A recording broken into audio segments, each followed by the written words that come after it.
मेरा तो ये मानना है ये और किसी का काम नहीं है, यह सिर्फ और सिर्फ बांग्लादेशी घुसपैठियों का काम है। लॉ एंड ऑर्डर पूरी तरह कोलैप्स है। क्यों? बांग्लादेशी घुसपैठियों को संरक्षण इरफान अंसारी जैसे लोग देते हैं। अब आपको बता दें कि झारखंड के हजारीबाग में शिवरात्रि के मौके पर हिंसा की वारदात सामने आई थी। दावा किया जा रहा है कि सनातन समाज के लोग यात्रा के लिए झंडे लहरा रहे थे। इसी बात को लेकर दूसरे समाज के लोगों ने हमला कर दिया, जिसके बाद जमकर हिंसा हुई। मिली जानकारी के अनुसार इचाक प्रखंड के डुमरौन गांव के दो गुटों के बीच हिंसक झड़प हो गई।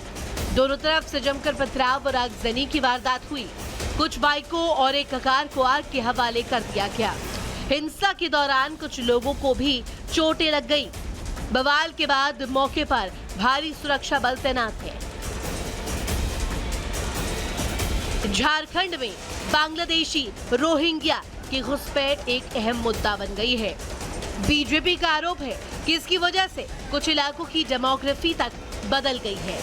डेमोग्राफी बदलने की वजह से आदिवासी बहुल झारखंड में सांप्रदायिक तनाव के हालात पैदा हो रहे हैं।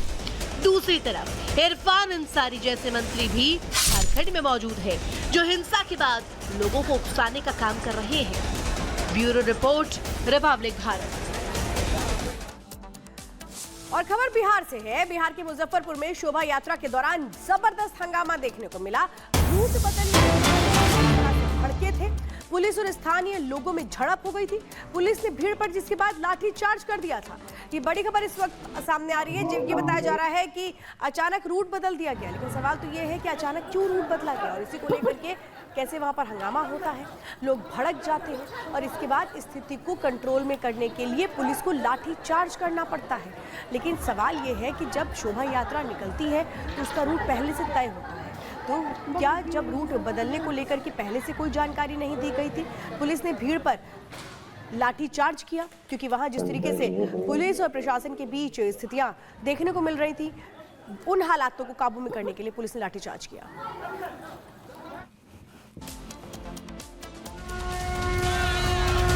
इतना विशाल समागम दुनिया के अंदर कभी नहीं हुआ, कहीं नहीं हुआ। 66 करोड़ 30 लाख श्रद्धालु किसी आयोजन का हिस्सा बने। मैं इस पूरे अभियान के साथ जुड़े हुए सभी स्वच्छता कर्मियों को, स्वास्थ्य कर्मियों को, परिवहन विभाग के साथ साथ सुरक्षा, जल प्रवाह को निरंतर बनाए रखने के साथ साथ नागरिकों का भी मैं हृदय से अभिनंदन करता हूं, स्वागत करता हूं।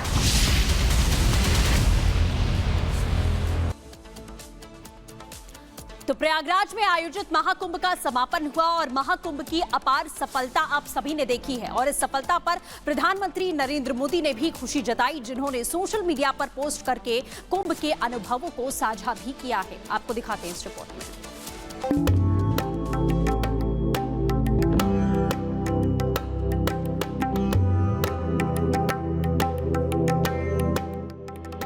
महाकुंभ संपन्न हुआ, एकता का महायज्ञ संपन्न हुआ।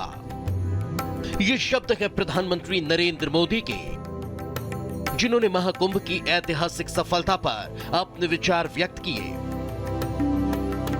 और कहा कि जब एक राष्ट्र की चेतना जागृत होती है, जब वो सैकड़ों साल की गुलामी की मानसिकता के सारे बंधनों को तोड़ नव चैतन्य के साथ हवा में सांस लेने लगता है, तब ऐसा ही दृश्य उपस्थित होता है जो एकता के महाकुंभ में देखने को मिला, जिसका जिक्र प्रधानमंत्री नरेंद्र मोदी ने महाकुंभ की शुरुआत के पहले तैयारियों को जायजा लेने पहुंचे थे तब भी किया था। विश्व का इतना बड़ा आयोजन, हर रोज लाखों श्रद्धालुओं के स्वागत और सेवा की तैयारी, लगातार 45 दिनों तक चलने वाला महायज्ञ, एक नया नगर बसाने का महाअभियान प्रयागराज की इस धरती पर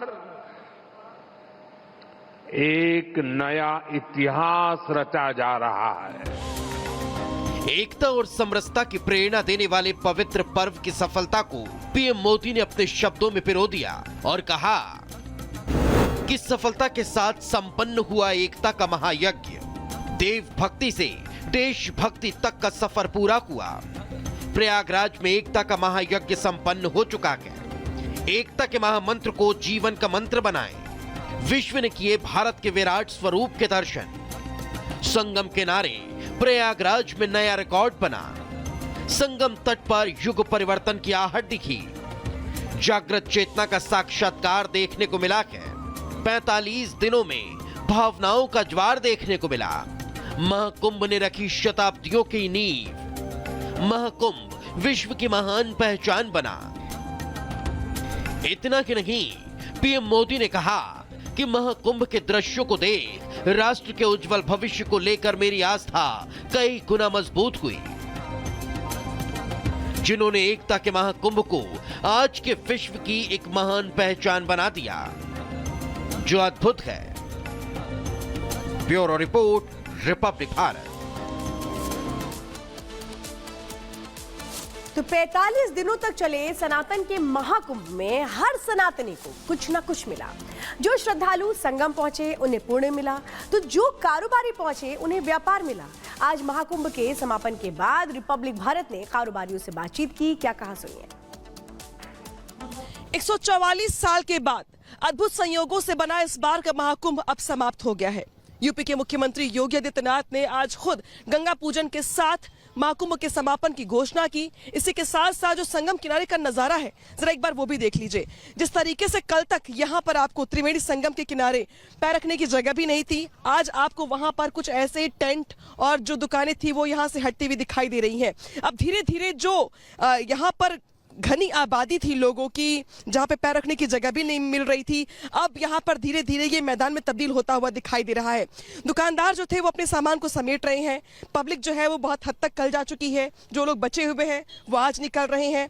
इसके अलावा जो दुकानें पक्की नहीं थी यहाँ पर, यानी कि जो पहले से नहीं थी, वो धीरे धीरे अब अपने सामान को समेट रही हैं।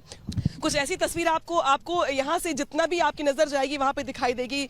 जो दुकानें थी, चाहे पूजा पाठ की हो, आरती की हो, प्रसाद की हो, चाहे पकौड़े की हो या फूड आइटम्स की हो, वो सभी लोग धीरे धीरे अब यहाँ से सामान समेट रहे हैं। और अब ये खुले मैदान में तब्दील होता हुआ पूरा का पूरा मेरा जो परिसर है दिखाई देगा आपको, क्योंकि लोग अब यहाँ से जा रहे हैं।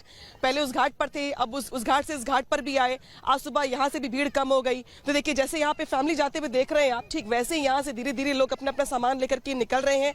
और उनके पीछे से जो दुकानदार थे वो भी यहाँ से जा रहे हैं। टेंट हाउस थे, धीरे धीरे वो भी खुल रहे हैं। यानी कि महाकुंभ खत्म होने के बाद अब ये जो पूरा का पूरा मेला परिसर है वो अब यहाँ पे इसको डिमोलिश किया जा रहा है। वहां सामने देखिए, जो टेंट बड़ा सा बना हुआ था, उस टेंट को यहाँ पे गिरा दिया गया है। धीरे धीरे वहां का सामान समेटा जा रहा है। और जो लोग यहाँ से जा रहे हैं उनके चेहरे पर खुशी है, मुस्कुराहट है। और उनका ये कहना है कि इस बार गंगा मैया ने उन्हें बहुत कुछ दिया है, अच्छी कमाई उनकी हुई है। लिहाजा उनके लिए ये बहुत ही अनुभव जो था वो बेहतर था। और उनका ये मानना है कि ये जो महाकुंभ है उनके लिए अविस्मरणीय है।